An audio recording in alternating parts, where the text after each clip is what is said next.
கல்கி படத்தில் கமல்ஹாசன் இத்தனை நிமிடங்கள் தான் நடித்திருக்கிறாரா? வெளியான அதிர்ச்சி தகவல். விக்ரம் திரைப்படத்தின் மாபெரும் வெற்றிக்கு பிறகு உலகநாயகன் கமல்ஹாசன் கையில் பல திரைப்படங்கள் இருந்து வருகிறது. அப்படி ஷங்கர் இயக்கத்தில் கமல்ஹாசன் அவர்கள் இந்தியன் 2 மற்றும் இந்தியன் 3 ஆகிய 2 படங்களில் நடித்துள்ளார். மேலும் அதனைத் தொடர்ந்து மணிரத்னம் இயக்கும் தக் லைஃப் ஆகிய திரைப்படங்களில் கமல்ஹாசன் மும்முரமாக நடித்து வருகிறார். இதில் இந்தியன் 2 திரைப்படம் வரும் ஜூலை 7ஆம் தேதி வெளியாக இருப்பதாக அதிகாரப்பூர்வமாக அறிவிக்கப்பட்டது. மேலும் அதனைத் தொடர்ந்து இந்தியன் 3 திரைப்படம் அடுத்த ஆண்டு வெளியாகலாம் என எதிர்பார்க்கப்படுகிறது. அதனைத் தொடர்ந்து தற்பொழுது தக் லைஃப் ஷூட்டிங்கில் மும்முரமாக நடித்து வருகிறார் கமல்ஹாசன் எனவும் கூறப்படுகிறது. இந்த நிலையில் தெலுங்கில் பிரபாஸ் நடிக்கும் கல்கி திரைப்படத்தில் கமல்ஹாசன் முக்கிய கதாபாத்திரத்தில் நடிக்க இருப்பதாக சொல்லப்பட்டது.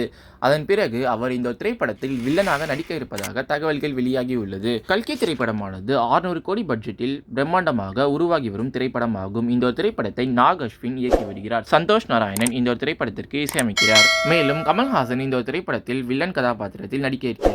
இந்த திரைப்படம் 2 பாகங்களாக எடுக்க இருப்பதாக தகவல்கள் வெளியாகியுள்ளது. அதனைத் தொடர்ந்து இந்த திரைப்படத்தில் முதல் பாகத்தில் கமல்ஹாசன் வெறும் 20 நிமிடம் தான் தோன்றுவார் என எதிர்பார்க்கப்படுகிறது. மேலும் 2ஆம் பாகத்தில் 1.5 மணி நேரம் கமல்ஹாசனின் கதாபாத்திரம் இருக்கலாம் என கூறப்படுகிறது.